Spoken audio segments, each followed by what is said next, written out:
بسم اللہ الرحمن الرحیم۔ 10th کلاس، السلام علیکم بیٹا۔ امید ہے آپ تمام لوگ خیر و عافیت سے ہوگے۔ آج بیٹا جو ہم لیکچر کرنے جا رہے ہیں وہ ہے نظم مزار قطب الدین ایبک، ٹھیک ہے۔ پچھلے لیکچر میں میں نے آپ کو اس نظم کے شاعر حفیظ جالندری کے متعلق کچھ چیزیں بتائی تھی، اور پھر ساتھ میں قطب الدین ایبک کے متعلق بھی تفصیل بتائی، اور پہلے 2 اشعار کا ہم نے پچھلے لیکچر میں 2 اشعار کی تشریحات کی تھی۔ آج بیٹا ہم نے 3 اشعار کی تشریحات کرنی ہیں، ٹھیک ہے، جس میں سے شعر نمبر 3، 4 اور 5، ٹھیک ہے۔ یہ 3 اشعار کی آج ہم نے تشریحات کرنی ہے، اس کے علاوہ اس کے مشکل الفاظ کے معنی کرنے ہیں۔ میں نے آپ سے بیٹا پچھلے لیکچر میں بتایا تھا کہ قطب الدین ایبک ایک ایسا بادشاہ تھا کہ جس نے خاندان غلامہ کی بنیاد رکھی۔ ہندوستان میں پہلا مسلمان بادشاہ تھا جو حملہ آور ہوا، ٹھیک ہے، اور اس کے علاوہ اس نے ہندوستان میں اپنی ایک بہترین حکومت قائم کی۔ اسی طرح بیٹا نیشا پور کے بازار میں یہ بندہ بکنے کے لیے آیا، غزنہ کے بازار میں یہ بندہ بچپن میں بکنے کے لیے آیا، لیکن بعد میں آگے چل کے معز الدین شہاب الدین غوری نے جب اسے سنبھالا تو شہاب الدین غوری نے اس کی ایمانداری، اس کی صداقت، اس کی سخاوت سے متاثر ہوتے ہوئے اسے اپنے پاس مختلف امور، سلطنت کے امور میں جگہ دی۔ اس کے بعد قطب الدین پیچھے نہ ہٹا اور دن بدن آگے ہی آگے بڑھتا گیا۔ ایک وقت ایسا آیا کہ قطب الدین ایبک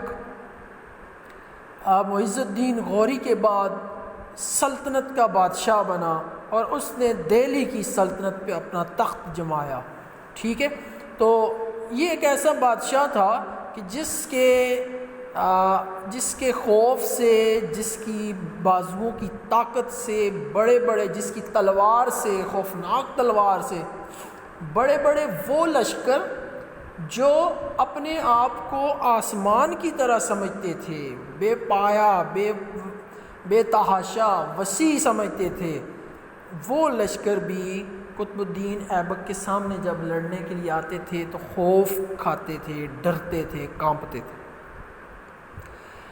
اب بیٹا یہاں یہ جو آج ہم نے 3 شعر پڑھنے ہیں، ان 3 اشعار میں حفیظ جالندری تھوڑا سا اپنا ذکر بھی کرتے ہیں، اور کہتے ہیں کہ میں چونکہ لاہور شہر میں ہوں اور قطب الدین ایبک کا مزار بھی لاہور شہر میں انارکلی بازار کے پاس ایبک روڈ پر ایک سڑک کے کنارے موجود ہے، ٹھیک ہے، تو لہٰذا کہتا ہے شاعر کہ ایبک روڈ چونکہ شہر کے شور شرابوں ہنگاموں سے تھوڑا دور ہے، ذرا ہٹ کے ہے، تو اس لیے میں جب شہر کے ہنگاموں سے اکتا جاتا ہوں، تنگ آ جاتا ہوں، تو میں قطب الدین ایبک کے مزار پہ آ کے سکون اور آرام کی تلاش میں آ کے وہاں بیٹھ جاتا ہوں، ٹھیک ہے۔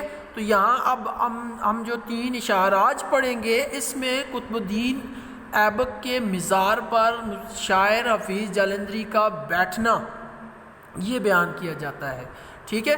تو شروع کرتے ہیں بیٹا شعر نمبر 3، ٹھیک ہے۔ یہاں لاہور میں سوتا ہے ایک گمنام کوچے میں، پڑی ہے یادگار دولت اسلام کوچے میں، ٹھیک ہے۔ اب یہاں پہ یہ 2 لفظ آئے ہیں، مشکل لفظ آئے ہیں، ٹھیک ہے۔ ایک تو آ گیا جی گمنام، نامعلوم، بے نام، کوچے، گلی۔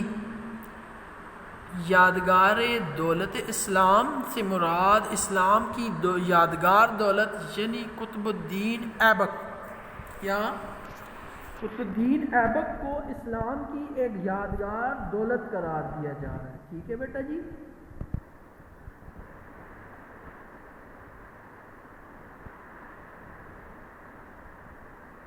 اب بیٹا یہاں پہ شاعر حفیظ جالندری کہتے ہیں کہ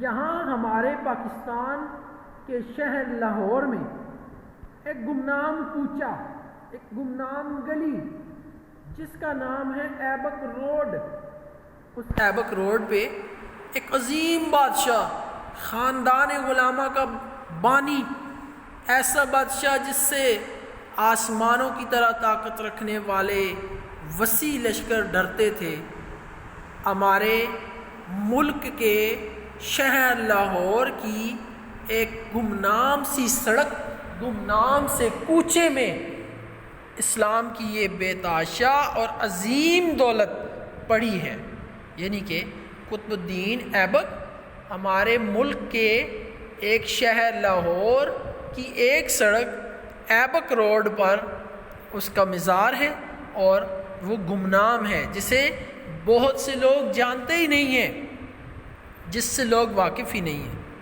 ٹھیک ہے۔ تو یعنی اتنا بڑا بادشاہ، اتنا عظیم بادشاہ، ہمارے ملک پاکستان میں اس کی قبر ہے، ٹھیک ہے، ایبک روڈ پر۔ اس کے بعد کہتا ہے جی، میں اکثر شہر کے پرشور ہنگاموں سے اکتا کر، میں اکثر شہر کے پرشور ہنگاموں سے اکتا کر سکون کی جستجو میں بیٹھ جاتا ہوں یہاں آ کر۔ اب کہتا ہے جی، پرشور، شور سے بھرے، ٹھیک ہے، ہنگامے، شور شرابے، تباہیاں، بربادیاں، اکتا کر، تنگ آ کر، اور جستجو، تلاش۔ اب بیٹا جی شاعر یہاں پہ کہتا ہے کہ میں اکثر شہر کے ہنگاموں سے جب تنگ آتا ہوں، شور شرابوں سے جب تنگ آتا ہوں تو میں سکون کی تلاش چاہتا ہوں۔ ایسے میں جب میں سکون کی تلاش میں قطب الدین ایبک کے مزار پر آ کے بیٹھ جاتا ہوں، ٹھیک ہے، تو کیا ہوتا ہے؟ اب نیکسٹ شعر میں بتائے گا، کہتا ہے کہ میں قطب الدین ایبک کے مزار پر آ کے بیٹھتا ہوں، ٹھیک ہے، شہر کے ہنگاموں سے تنگ ہو جاتا ہوں، شور شرابوں سے تنگ ہو جاتا ہوں، لہٰذا قطب الدین ایبک کے مزار پہ آ کے بیٹھ جاتا ہوں۔ اب بیٹا اگلا شعر ہے ہمارا، جو ہے آج کا آخری شعر، شعر نمبر 5۔ تخیل مجھ کو لے جاتا ہے ایک پرہول میدان میں، جہاں باہم بپا ہوتی ہے جنگ انبوہ انسان میں۔ اب کیا کہتا ہے جی؟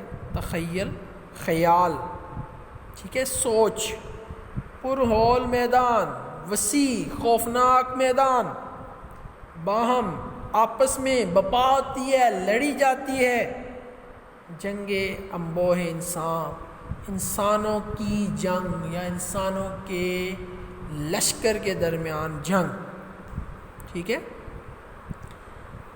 اب یہاں جی بیٹا جی شاعر بڑی زبردست بات کہتا ہے کہ جب میں لاہور شہر کے ہنگاموں سے، شور شرابوں سے، تباہیوں بربادیوں سے تنگ آ جاتا ہوں، اکتا جاتا ہوں، تو میں قطب الدین ایبک نامی عظیم بادشاہ کے مزار پر آ کے بیٹھ جاتا ہوں، اس غرض سے کہ مجھے شاید وہاں پہ سکون ملے۔ تو شاعر کہتا ہے کہ جب میں سکون کی غرض سے قطب الدین ایبک کے مزار پہ آ کے بیٹھتا ہوں، تو یہاں پہنچتے ہی میرا خیال، میرا تصور، میری سوچ مجھے ایک بہت وسیع میدان میں لے جاتے ہیں، اور میں دیکھتا ہوں کہ انسانوں کی ایک بہت بڑی بھیڑ ہے، رش ہے، انبوہ ہے، اور پھر اس بھیڑ میں انسانوں کی آپس میں جنگ جاری ہے۔ یعنی کہ شاعر خود کو ایسے محسوس کرتا ہے کہ وہ ایک جنگ کے میدان میں بیٹھا ہوئے، ٹھیک ہے، جہاں انسانوں کی بے تحاشا رش ہے اور انسانوں کے بیچ جنگ جاری ہے، صحیح ہے۔ تو بیٹا جی یہ ہے ہمارا آج کا لیکچر، شعر نمبر 3، 4 اور 5، ٹھیک ہے، قطب الدین ایبک، شعر نمبر 3، 4 اور 5۔ امید ہے بیٹا آپ لوگوں کو سمجھ آئی ہوگی آج کے لیکچر کی۔ انشاءاللہ منڈے کو اس سے اگلے اشعار کی تشریحات ہم کریں گے۔ تب تک کے لیے اللہ حافظ، فی امان اللہ۔